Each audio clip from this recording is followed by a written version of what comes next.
बिस्मा, दरवाज़ा खोलो। तमाशा मत बनाओ। जब तक आप मेरा फ़ोन नहीं देंगी, मैं दरवाज़ा नहीं खोलूंगी। खैर, फ़ोन तो तुम्हें निकाह के बाद ही मिलेगा। ये कैसी मुसीबत में फंसा दिया है। आखिर तुम झूठ क्यों बोल रहे हो? ज़ारा के अंदाज़ से तो लग रहा है कि आप दोनों के बीच काफ़ी नज़दीकियां हैं, वरना कोई किसी और का हाथ इतनी बेधड़क कैसे पकड़ता है? और सोचने की बात यह भी है कि मुझे इतना बुरा क्यों लग रहा है। जद बेटा, क्या तुम्हारी ज़ारा से कोई बात हुई है?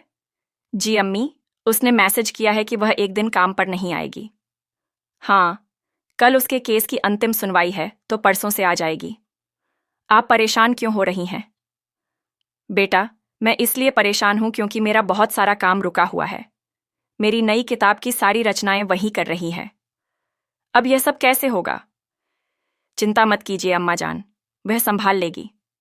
वह काफी अनुभवी है। मैं बस यही उम्मीद करती हूं।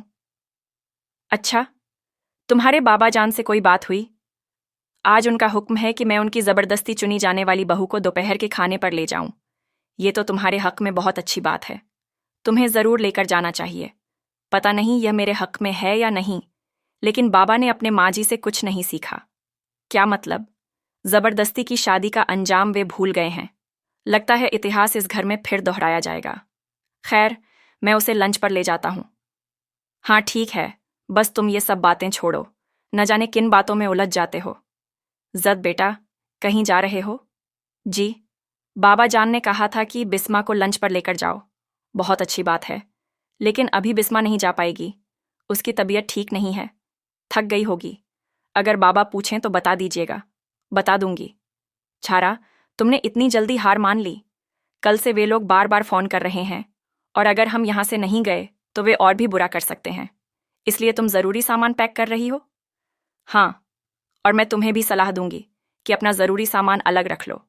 माफ करना, लेकिन मैं ये घर छोड़कर नहीं जा रही। सारा, कानूनी तौर पर वे ही मालिक हैं। उनके पास असली रजिस्ट्री और भुगतान के सबूत हैं। धोखाधड़ी आपके अंकल ने की है। आप उनके खिलाफ अदालत जा सकती हैं, लेकिन घर अब दूसरी पार्टी का हो चुका है। सुनो, गेस्ट रूम के दरवाजे की अतिरिक्त चाबी कहाँ है? कुछ भी करने से पहले सोच लो। हर गलियारे में सीसीटीवी कैमरे लगे हैं। क्या तुम्हारा दिमाग खराब हो गया है? क्या मैं कोई आत्मघाती हमलावर लगती हूं? बिस्मा ने दरवाजा बंद कर लिया है, खोल नहीं रही, इसलिए अतिरिक्त चाबी मांग रही हूं। ये क्यों और कैसे का समय नहीं है। जो कहा गया है वही करो। आप चलिए, मैं लेकर आता हूं। जल्दी करना। इस लड़की ने भी मेरा दिमाग खराब कर दिया है। तुम्हें क्या हो गया है? तुम बहुत चुप लग रहे हो। कल से तुमने मेरी बोलती बंद कर रखी है। इस विषय पर बाद में बात करेंगे। बाद में क्यों? अभी बताओ। इसी हाथ से तुमने शहीर का हाथ पकड़ा था, है ना? हाँ, तो मुझे तकलीफ होगी, और उससे भी ज्यादा तकलीफ तब होगी जब तुम किसी तीसरे के लिए झूठ बोलोगी। जिस जारा को मैं जानता हूं वह झूठ नहीं बोलती। आपके खिलाफ आवेदन किसने दिया? ये तो यूनिवर्सिटी जाकर ही पता चलेगा। पापा, किसी डिग्री को नकली साबित करना इतना आसान नहीं होता। आप इतने तनाव में क्यों हैं? आजकल कुछ भी मुश्किल नहीं है। लोग तिल का ताड़ बना देते हैं। मुझे तो ये दोनों की साजिश लगती है। धीरे बोलो, अभी ज्यादा लोगों को पता नहीं है। फिर से आ गए।